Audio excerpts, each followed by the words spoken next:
চলতি বছরে পশ্চিমবঙ্গ বিধানসভা নির্বাচনকে সামনে রেখে ফের রাজ্যে আসছেন কেন্দ্রীয় স্বরাষ্ট্রমন্ত্রী অমিত শাহ। বিজেপি সূত্রের খবর, মাসের শেষ দিকে দুদিনের সফরে তিনি বাংলায় আসছেন। ভোটের প্রস্তুতি, সংগঠন ও কৌশল খতিয়ে দেখতেই এই সফর বলে মনে করছে রাজনৈতিক মহল। দলীয় সূত্র জানাচ্ছে, 30শে জানুয়ারি সন্ধ্যায় কলকাতায় পৌঁছে রাজ্য বিজেপির কোর কমিটির সঙ্গে গুরুত্বপূর্ণ বৈঠকে বসবেন অমিত শাহ। সেখানে বিধানসভা নির্বাচনের প্রস্তুতি, সাংগঠনিক পরিকাঠামো এবং নির্বাচনী কৌশল নিয়ে বিস্তারিত আলোচনা হওয়ার সম্ভাবনা রয়েছে। সফরসূচি অনুযায়ী 31শে জানুয়ারি উত্তর 24 পরগনার ব্যারাকপুরে একটি জনসভায় ভাষণ দেবেন তিনি।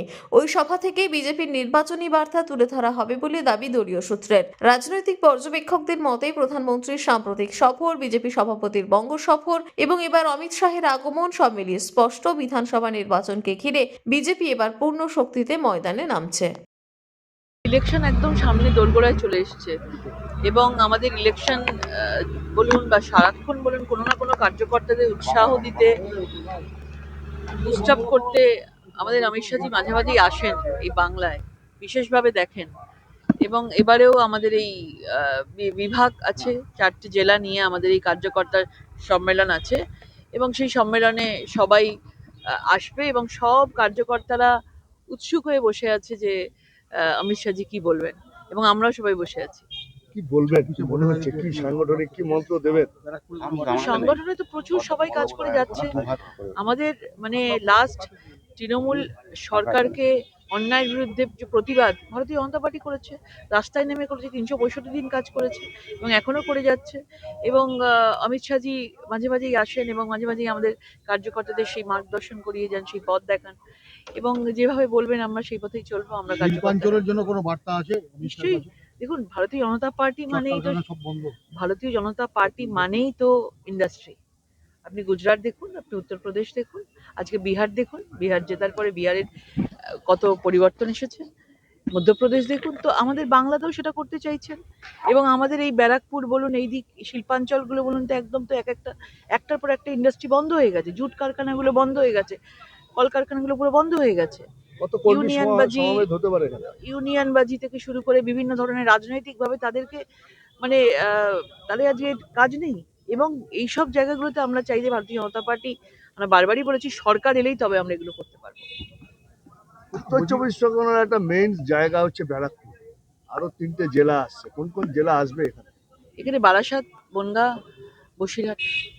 একসময় এখানে দখলে ছিল আপনাদের, বনগাঁও দখলে আছে কিছুটা বিধানসভা।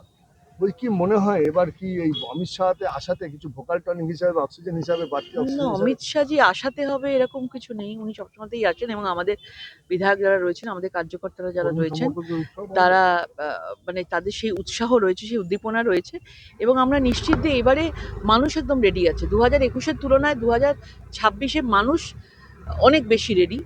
এবং দেখছেন বিভিন্ন জায়গায় মন্ত্রীরা যাচ্ছে, তাদেরকে গো ব্যাক স্লোগান, স্লোগান দেওয়া হচ্ছে। মানুষ একদম সেই ভয়টা মানুষের চলে গেছে। আজকে আপনার আসাটা আজকে আসা যে আমাদের সব ব্যবস্থাপনা চলছে, সেই জন্যই আসা, দেখভাল করে। দেখভাল করে। সাংগঠনিক সভা, সংগঠনের একটা রুটিন বৈঠক, সেই হিসাবে উত্তর 24 পরগনা বিভাগের, এটা ব্যারাকপুর জেলার প্রোগ্রামটা।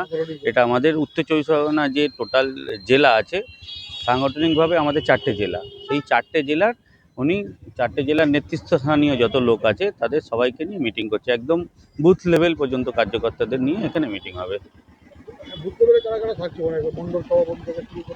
হ্যাঁ, মণ্ডল সভাপতি থেকে শুরু করে মণ্ডল কমিটি, 4টে জেলার জেলা কমিটি এবং বিশিষ্ট কিছু নেতা আছে যারা আমাদের এই জেলা থেকে রাজ্যকে রিপ্রেজেন্ট করে, তারা সকলেই থাকবে। সাংগঠনিক মিটিং আমাদের যেটা হয়, সাংগঠনিক বৈঠক শুধু ভোটের জন্য হয় না। সাংগঠনিক বৈঠক সারা বছর চলে। সংগঠন যেমন সারা বছর চলে, সাংগঠনিক বৈঠকও সারা বছর চলে। হ্যাঁ, সেটা হতে পারে আপনারা সামনে ভোট, সেটা আপনারা একটা বলে দিতেই পারেন, কিন্তু এরকম ব্যাপার না। উনি আসেন, আমাদের সাংগঠনিক বৈঠক কিছুদিন অন্তর অন্তর নেই, সেই সাংগঠনিক বৈঠকের পার্ট হিসাবে এটা একটা সাংগঠনিক বৈঠক। অবশ্যই, উনি তো আমাদের জন্য স্পেশাল না। ওনার যে প্ল্যানিং কিংবা ওনার সাংগঠনিক যে দক্ষতা, সেটা আমাদের সাথে উনি শেয়ার করবেন, তার জন্য তো আমরা উদ্যোগ আছি। কি বার্তা দিতে পারেন আশা করছেন? কি বার্তা দিতে পারেন সেটা বার্তা দেওয়ার পরে বলা যাবে।